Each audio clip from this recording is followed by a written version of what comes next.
जय हिंद दोस्तों। भाषा, बोली, लिपि, व्याकरण, देवनागरी लिपि, अपभ्रंश, राजभाषा, राष्ट्रभाषा, हिंदी की बोलियां, हिंदी की उपभाषाएं से संबंधित अति महत्वपूर्ण प्रश्न का हम अध्ययन करेंगे। हिंदी भाषा के विकास से संबंधित 50 अति महत्वपूर्ण प्रश्नों पर आधारित यह आज की हिंदी प्रश्नोत्तरी। तो दोस्तों, प्रश्नों को उत्तर सहित अच्छे से समझने के लिए वीडियो को पूरा देखें, वीडियो को ज़्यादा से ज़्यादा शेयर करें, लाइक करें और हमारे YouTube चैनल को सब्सक्राइब जरूर कीजिए। तो शुरू करते हैं आज की हिंदी भाषा से संबंधित हिंदी प्रश्नोत्तरी। भाषा का मूल रूप क्या है? तो भाषा का मूल रूप यानी जब भाषा अपने अस्तित्व में आई तो भाषा का उद्देश्य लोगों तक अपनी भावनाएं पहुंचाना। तो भाषा का मूल रूप क्या होगा? ऑप्शन देख लीजिए, मौखिक, लिखित, मानक रूप, साहित्यिक रूप। तो दोस्तों, ये अपने प्रारंभ में यानी भाषा का मूल रूप जो है वो मौखिक होता है। तो इसका आंसर मौखिक होगा। हिंदी किस भाषा परिवार की भाषा है? जैसा कि हम सब जानते हैं, आर्यों के आगमन से उनकी जो भाषा थी वो संस्कृत थी और हिंदी का विकास भी संस्कृत से हुआ है। तो संस्कृत जो है वो भारोपीय के अंतर्गत आती है। तो हिंदी भाषा भी भारोपीय भाषा परिवार की भाषा है। तो इसका उत्तर होगा भारोपीय यानी ब। हिंदी का विकास किस अपभ्रंश से हुआ है? यानी आप लोगों को पता है कि हिंदी भाषा का विकास धीरे धीरे संस्कृत से ही हुआ है, लेकिन संस्कृत से सीधे नहीं हुआ। संस्कृत से धीरे धीरे विकास के क्रम में परिवर्तन होते हुए हिंदी भाषा का विकास हुआ है। तो हिंदी के पहले कौन सी अपभ्रंश थी जिससे हिंदी का विकास हुआ है? तो ऑप्शन देखिए, मागधी, पेशाची, खस, सोरसेनी। तो दोस्तों, हिंदी भाषा का विकास जो है वो उत्तर द सोरसेनी से हुआ है। हिंदी की बोलियों को कितने वर्गों में रखा गया है? यानी हिंदी की जो कुल 18 बोलियां हैं उनको कितने वर्गों के अंतर्गत रखा गया है? ऑप्शन पहला 4, 5, 7, 8।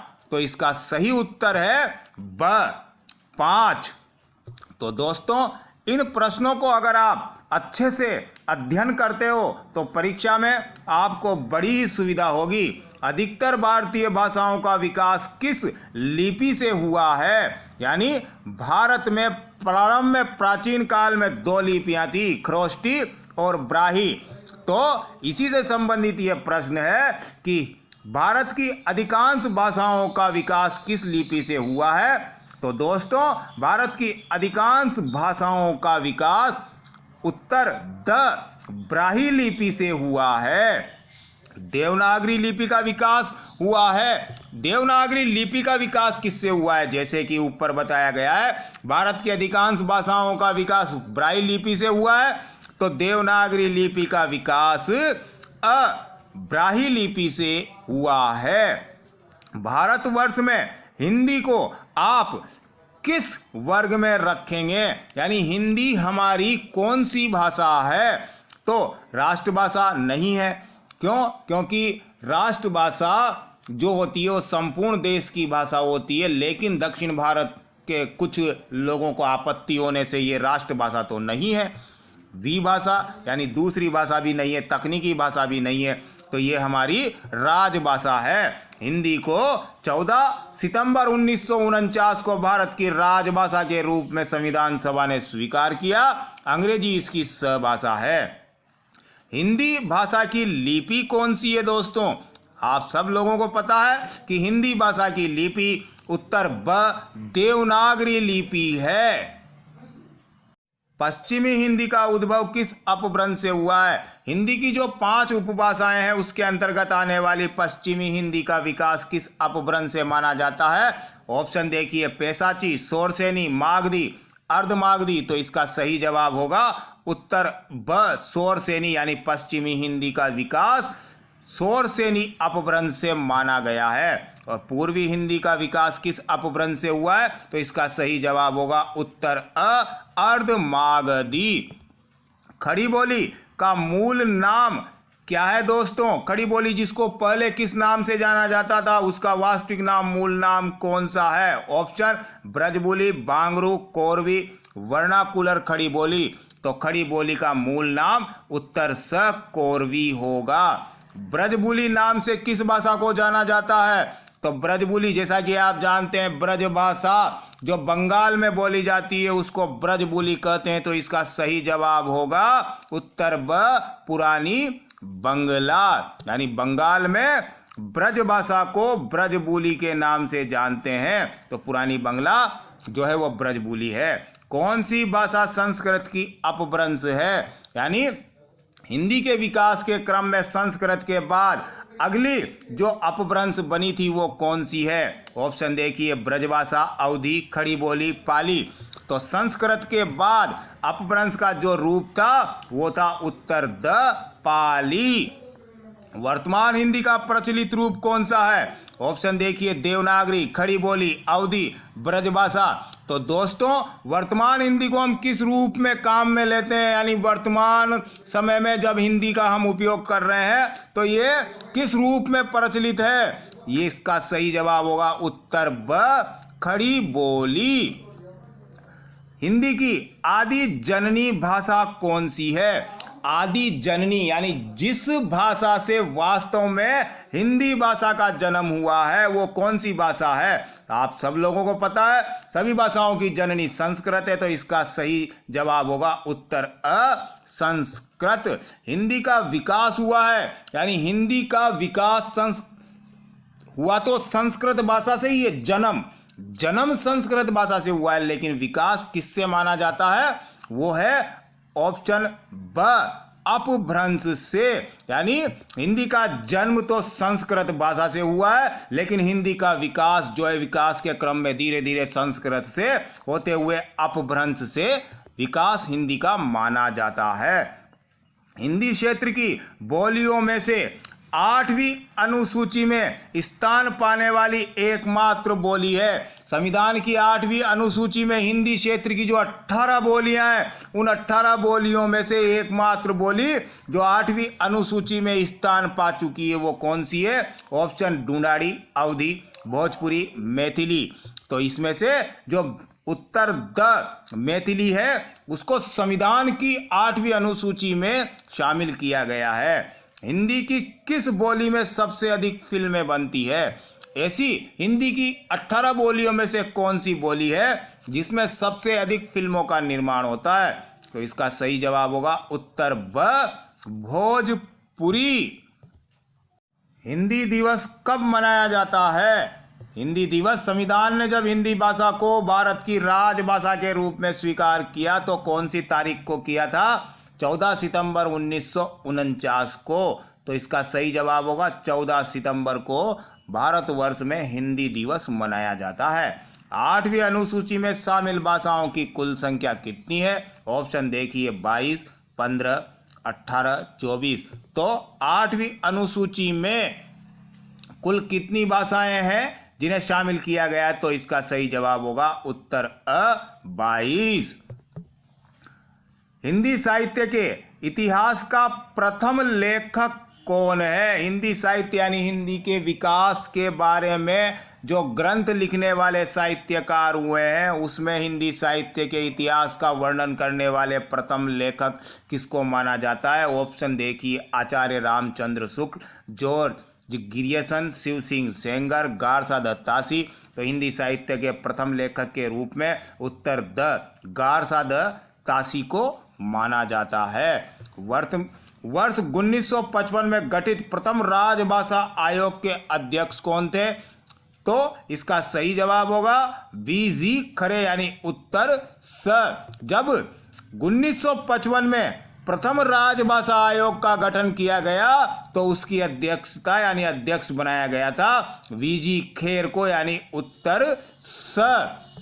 राजभाषा आयोग का अध्यक्ष वी.जी. खेर को बनाया गया था। अपभ्रंश के प्रथम महाकवि कौन माने जाते हैं? अपभ्रंश के प्रथम महाकवि ऑप्शन अ रामचंद्र, स्वयंभू, हेमचंद, जोइंदू।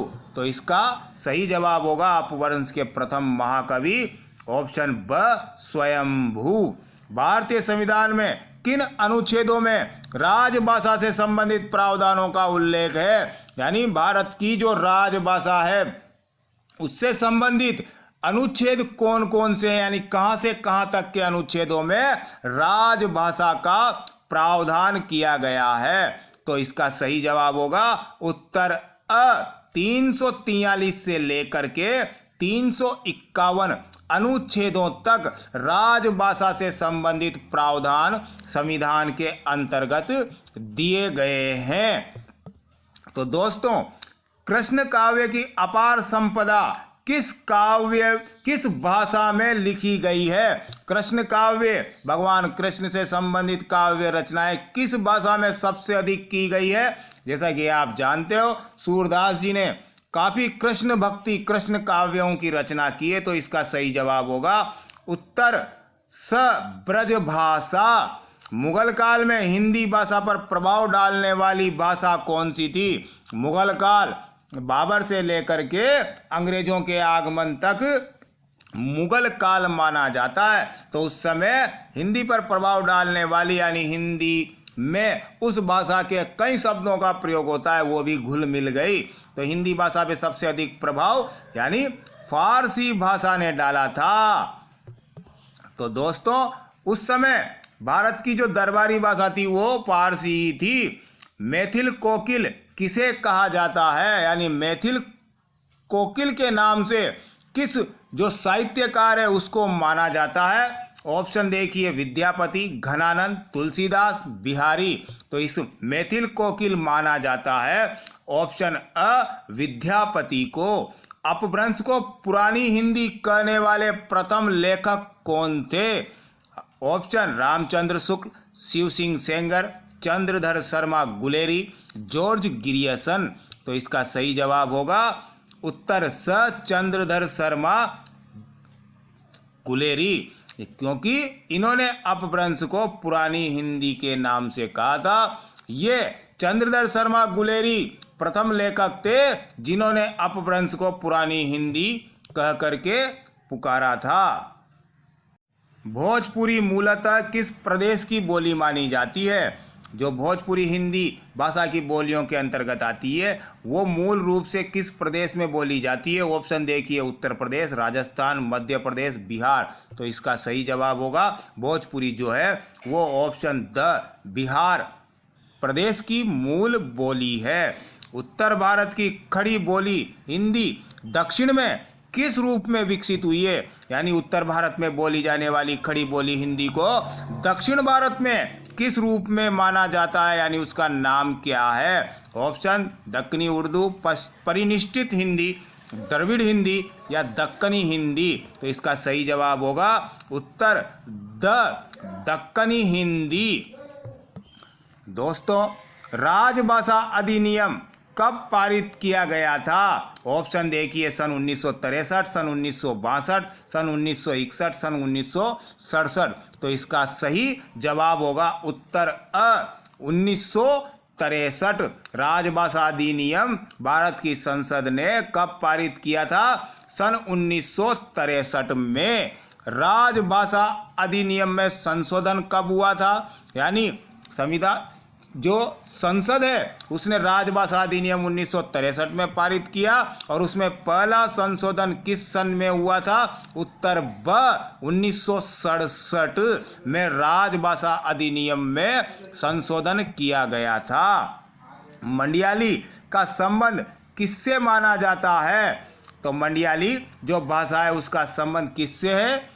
देखिए, राजस्थानी, बिहारी, पहाड़ी, पूर्वी हिंदी, यानी ये राजस्थान की उपभाषाएं हैं और मंडियाली बोली का संबंध पहाड़ी हिंदी से माना जाता है। तो इसका सही जवाब होगा उत्तर स पहाड़ी। पूर्वी हिंदी के अंतर्गत कौन सी बोली आती है? पूर्वी हिंदी जो राजस्थान की उपभाषा है उसके अंतर्गत कौन सी बोली आती है? ऑप्शन देखिए, बांगरू, मैथिली, ब्रजभाषा, अवधी।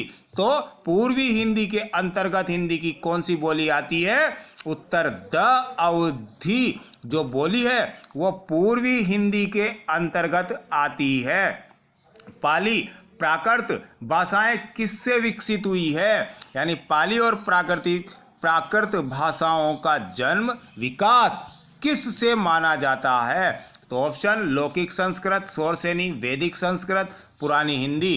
तो पाली और प्राकृत का विकास वैदिक संस्कृत यानी ऑप्शन से माना जाता है। बुंदेली और कन्नौजी बोलियां जो हिंदी की बोलियां हैं किस वर्ग में आएगी, यानी कौन सी उपभाषा के अंतर्गत बुंदेली और कन्नौजी बोलियों को रखा जाता है। ऑप्शन पश्चिमी हिंदी, बिहारी, पूर्वी हिंदी, पहाड़ी। तो इसका सही जवाब होगा उत्तर अ पश्चिमी हिंदी, यानी बुंदेली और कन्नौजी बोलियां हिंदी की पश्चिमी हिंदी उपभाषा के अंतर्गत आती है।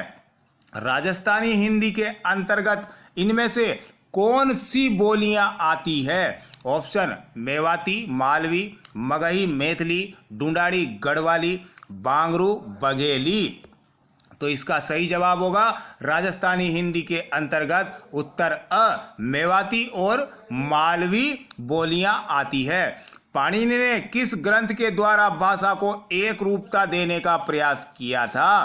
पाणिनि जो प्रसिद्ध विद्वान हुए हैं उन्होंने भाषा को एक रूपता प्रदान करने के लिए जो ग्रंथ लिखा था उसका नाम क्या है। ऑप्शन अ बृहस्पति नीति सार, महाभाष्य, योग वशिष्ठ, अष्टाध्याय। तो पाणिनि द्वारा लिखा गया भाषा से संबंधित जो ग्रंथ था वो उसका जवाब होगा उत्तर द अष्टाध्याय। ये पाणिनि द्वारा लिखा हुआ भाषा से संबंधित, भाषा को एक रूपता देने से संबंधित ग्रंथ है। भारतवर्ष की राजभाषा कौन सी भाषा कहलाती है। संविधान सभा ने किस भाषा को भारत की राजभाषा स्वीकार किया है, यानी भारत की राजभाषा कौन सी है। ऑप्शन देखिए अंग्रेजी, हिंदी, फारसी, संस्कृत। तो भारत की राजभाषा कौन सी है। ऑप्शन ब हिंदी। हिंदी जो है वो भारत की राजभाषा है। भारतवर्ष की राजभाषा कौन सी है। दक्षिण भारतीय जो राज्य है उनको हिंदी भाषा से आपत्ति थी, तो राजभाषा के रूप में किस भाषा को स्वीकार किया गया है। ऑप्शन देखिए हिंदी, संस्कृत, उर्दू, अंग्रेजी। जैसा कि आपको पता है ऑप्शन द अंग्रेजी जो है वो भारतवर्ष की राजभाषा के रूप में संविधान सभा द्वारा यानी संविधान द्वारा स्वीकार की गई है। ब्रजभाषा के प्रमुख कवि कौन से हैं। ब्रजभाषा ऑप्शन देखिए सूरदास, जायसी, तुलसीदास, विद्यापति। तो ब्रजभाषा में अपार साहित्य रचना करने वाले कृष्ण भक्ति के जो कवि हैं वो सूरदास जी ब्रजभाषा के प्रमुख कवि माने जाते हैं। अवधी भाषा के प्रमुख कवि किसे माना जाता है। ब्रजभाषा के प्रमुख कवि सूरदास जी और अवधी भाषा के प्रमुख कवि ऑप्शन स तुलसीदास जी को माना जाता है। इन दोनों ने अपनी अपनी भाषाओं में अपार साहित्य रचनाएं की हैं।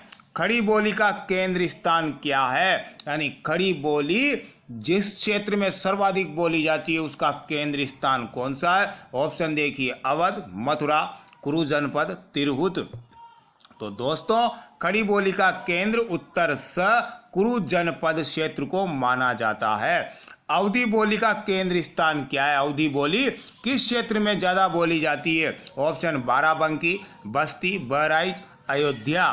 तो नाम से पता चल रहा है अवश्य अवध बोली का केंद्र स्थान ऑप्शन द अयोध्या, जिसे अवध भी कहते हैं। मगही बोली किस वर्ग के अंतर्गत आती है। मगही बोली किस उपभाषा के अंतर्गत आती है हिंदी की 5 उपभाषाओं में से।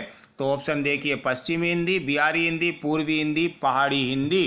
तो मगही बोली जो है वो ऑप्शन ब बिहारी हिंदी के अंतर्गत आती है। देवनागरी लिपि में हिंदी के अलावा और कौन सी भाषा लिखी जाती है। हिंदी भाषा को तो देवनागरी लिपि में लिखा ही जाता है। हिंदी के अलावा कौन सी भाषा लिखते हैं। ऑप्शन देखिए मराठी, तमिल, बंगला, पंजाबी। तो इसका सही जवाब होगा अ मराठी भाषा को देवनागरी लिपि में लिखा जाता है। देवनागरी लिपि के दोष बताइए। तो दोष क्या है देवनागरी लिपि के। देखिए ऑप्शन द्विरूप वर्ण, त्वरापूर्ण लेखक नहीं, समरूप वर्ण, उपयुक्त सभी। तो देवनागरी लिपि के जो दोष हैं उसका सही जवाब होगा उपयुक्त सभी, यानी ऑप्शन द, क्योंकि इसमें द्विरूप वर्ण पाए जाते हैं, समरूप वर्ण पाए जाते हैं और त्वरापूर्ण लेखन नहीं होता, यानी हाथ को बार बार उठाना पड़ता है। तो उपयुक्त सभी सही जवाब होगा। जिस ढंग से भाषा लिखी जाती है या भाषा के लिखित रूप को क्या कहते हैं? भाषा के लिखने के ढंग, भाषा के जो लिखित रूप है उसको किस नाम से जाना जाता है? ऑप्शन देखिए, व्याकरण, बोली, लिपि, अपभ्रंश। तो सही जवाब होगा कि भाषा जिस ढंग से लिखी जाती है वो है सलिपि, यानी भाषा के लिखित रूप को क्या कहते हैं? लिपि के नाम से जानते हैं। ढूंढाड़ी बोली है, ढूंढाड़ी बोली किससे संबंधित है? तो दोस्तों, जैसा कि आपको पता है कि हिंदी की जो 5 उपभाषाएं हैं उसमें कुल 18 बोलियां आती हैं।